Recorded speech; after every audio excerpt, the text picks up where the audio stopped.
Okay, students, so this is a video about application of Biot Savart law. ठीक है, तो हम लोगों ने बायट-सावर्ट लॉ में ये सब जो एक्सप्रेशंस है वो डिराइव किया था. आज हम लोग देखेंगे कि इन एक्सप्रेशंस को हम लोग कैसे यूज़ करेंगे प्रॉब्लम्स में. ठीक है, क्योंकि बहुत बार क्या होता है कि हम लोग फॉर्मूलाज पढ़ते हैं, बट फॉर्मूलाज पढ़ने के बाद हम लोग ये समझ नहीं पाते हैं कि हम लोग उसको कहाँ पे अप्लाई करेंगे, कैसे अप्लाई करेंगे. That is very important when you face any exams, how to apply the formula. तो आप यहाँ पे मैंने 5 फार्मूलाज आपके लिख दिए हैं. आप देखिए, ये फॉर्मूला अप्लाई करेंगे mu naught I by 4 pi x. X is the distance of the point from the current carrying wire. तो mu naught I by 4 pi x into sine alpha plus sine beta. ये formula use होगा जब हम लोग एक finite straight wire के बारे में बात करेंगे और किसी पॉइंट पर एक फाइनाइट स्ट्रेट वायर, फाइनाइट मतलब इसका लेंथ कुछ रहेगा, उसके लिए जो हम लोग magnetic field at a point calculate करेंगे. बट यही स्ट्रेट वायर अगर इनफाइनाइट लेंथ का हो जाएगा, then our formula will become mu naught I by 2 pi x, because for infinite straight wire alpha and beta will be 90 degree. So sin 90 plus sin 90, 2 sin 90, so it will be 2. So 2 and 2 will get cancelled, it will be mu naught I by 2 pi x. लेकिन अगर एक circular current loop रहता है और उसके axis पर अगर हम लोग कोई पॉइंट लेते हैं और उस पॉइंट पर हम लोग अगर मैग्नेटिक फील्ड कैलकुलेट करते हैं, अगर वो पॉइंट x डिस्टेंस दूर पर है और इस सर्कुलर लूप का रेडियस a है, then the formula is mu naught I a by 4 pi x square a square under root 3 of 3 by 2 and 2 pi a. But if this point is situated at the center of the loop, the formula will be more simpler. It will be mu naught I by 4 pi a into 2 pi. देखिए यहाँ पे 2 पाई क्या बता रहा है, यहाँ पे students 2 पाई बता रहा है कि एक पूरा सर्कल अगर रहता है वो सेंटर पर 2 पाई एंगल बनाता है.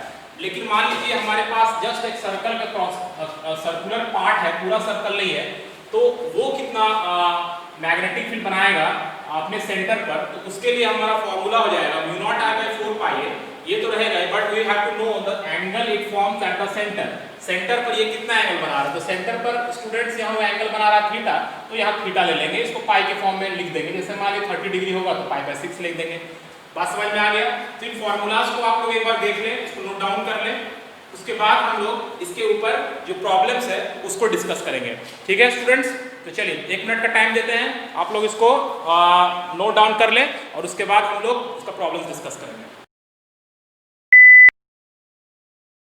ओके गाइस, देखिए यहाँ पे मैंने आप लोगों को 3 प्रॉब्लम्स दिए, 3 डिफरेंट टाइप्स के प्रॉब्लम्स हैं, बट इन तीनों का सॉल्यूशन जो 5 एक्सप्रेशंस हम लोग वहाँ यूज किए उसी में से बनेगा. ठीक है, चलिए पहला प्रॉब्लम को देखते हैं कि हम लोग को इस तीनों प्रॉब्लम्स में क्या करना है, मैग्नेटिक फील्ड हम लोग को कैलकुलेट करना है. Okay, find magnetic field eight point O.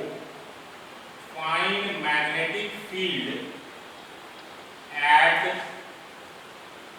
Point O. In all the 3 cases, तीनों केस में हम लोगों को पॉइंट O पर मैग्नेटिक फील्ड निकालना. ये O इसका सेंटर पर है, ये यहाँ पे है, और ये O इस इक्विलैटरल ट्रायंगल के सेंटर पर है. ओके, तो चलिए पहले इस प्रॉब्लम को देखते हैं गाइस.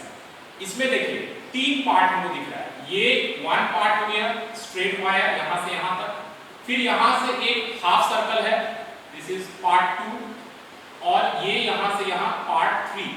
इसका मतलब यहाँ पे ये पार्ट एक मैग्नेटिक फील्ड प्रोड्यूस करेगा, ये पार्ट एक मैग्नेटिक फील्ड प्रोड्यूस करेगा, ये पार्ट एक मैग्नेटिक फील्ड प्रोड्यूस करेगा.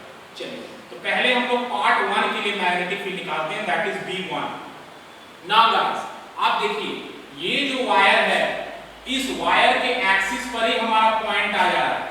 इस वायर के एक्सिस पर अगर हम इस वायर को थोड़ा सा एक्सटेंड करें तो ये पॉइंट O जो है इस वायर के एक्सिस पे आ जा रहा है, और जब पॉइंट वायर के एक्सिस पे आ जाएगा तब हमारा मैग्नेटिक फील्ड हो जाएगा 0. आप बायट-सावर्ट लॉ से भी देख सकते हैं, मैंने बायट-सावर्ट लॉ के समय ही बताया था, if a point lies on the axis of the conductor then magnetic field is 0 because theta वहां पे 0 डिग्री हो जाएगा.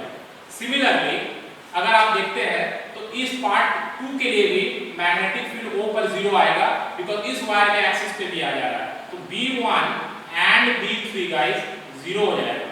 ओके, रीजन आपको पता है, because point O lies on the axis of the wire 1 and 3. Now अब इस wire का बात करते हैं, इस पार्ट का बात करते हैं 2 का। सो B2, सो B2 क्या हो जाएगा guys, mu naught I divided by 4 pi into radius that is R into what is the angle formed by this half circle eight the centre. अगर ये कंप्लीट सर्कल होता गाइस तो ये 2 पाई एंगल बनाता, लेकिन ये हाफ सर्कल है, so angle will be pi, angle will be pi. You can cancel pi and pi here. So answer will be mu naught I divided by 4r. But magnetic field is a vector quantity students. So we need to tell the direction. इसका direction भी आपको बताना होगा। Direction हम लोग कैसे बताएंगे, right hand thumb rule से बताएंगे। ये जो मेरा डायरेक्शन ऑफ करंट है, ये हमारा कर्व फिंगर्स, ये चारों फिंगर्स जो है कर्व फिंगर्स, ये हमारा डायरेक्शन ऑफ करंट हो जाएगा। तो थंब जो है that will be the direction of magnetic field eight point O। So thumb जो है वो बोर्ड के अंदर जा रहा है, so magnetic field perpendicular inward आप लिख भी सकते हैं या आप ऐसे बना भी सकते हैं सिंबल में, जिससे पता चल रहा है कि magnetic field perpendicular inward. So point O पर हमारा रिजल्टेंट कितना बचा, बाकी दोनों के लिए तो 0 आ गया, बस यही बचा। So answer will be mu naught I divided by 4r and the magnetic field is directed inward. Clear guys? चलिए अब सेकंड प्रॉब्लम में चलते हैं। जो हमारा सेकंड प्रॉब्लम है इसको हम लोग देखते हैं। सेकंड प्रॉब्लम में क्या है, यहाँ देखिए, यहाँ पे कितने पार्ट्स हैं, एक स्ट्रेट लाइन हो गया, ये एक कर्व हो गया, 2, एक फिर स्ट्रेट लाइन हो गया, 3 और फिर ये हो गया 4। सो यहाँ 4 पार्ट्स हैं। तो आप देख सकते हैं गाइस कि फर्स्ट पार्ट के लिए जो मैग्नेटिक फील्ड बनेगा, ये और ये पॉइंट एक ही एक्सिस पे है, सो B1 and B3 will be 0। जैसा कि मैंने पहले कहा कि पॉइंट अगर लाइन के ऊपर आ जाए, उस करंट कैरिंग वायर या कंडक्टर के एक्सिस पर आ जाए तो 0 हो जाएगा। सो हमारा मैग्नेटिक फील्ड जो होगा वो 2 और 4 के लिए आएगा। So first let us calculate B2। सो एक सर्कुलर पार्ट है, सो इसका हो जाएगा mu naught I divided by, इसका इस सर्कुलर पार्ट का रेडियस है d, so it will B 4 pi b, right, and what is the angle, it is theta, so theta. अब इसका डायरेक्शन कैसे होगा, करंट ऐसे जा रहा है, फिंगर्स ऐसे रखेंगे, so magnetic field directed inward. Now what will be B4, so B4, so B4 will B mu naught I divided by 4 पाई, और इस सर्कुलर पार्ट का रेडियस आप देख सकते हैं a है, 4 पाई a इनटू थीटा। अब इसमें करंट का डायरेक्शन रिवर्स हो गया है, ऐसे जा रहा है, सो हमारा थंब जो है वो बाहर आ रहा है। अगर हम 4 फिंगर्स को ऐसे रखेंगे, थंब बाहर आ रहा है, so magnetic field directed outward. तो यहाँ पे एक्सक्यूज मी, यहाँ पे जो आया, ये दोनों मैग्नेटिक फील्ड का डायरेक्शन सेम नहीं आ रहा है, ऑपोजिट आ रहा है। So magnetic field eight O will be, जो बाहर की तरफ आएगा उसको हम लोग पॉजिटिव वेक्टर मानेंगे, जो अंदर की तरफ होगा उसको negative vector. So it will B mu naught I by 4 pi this minus this, so it will be 1 by A minus 1 by B।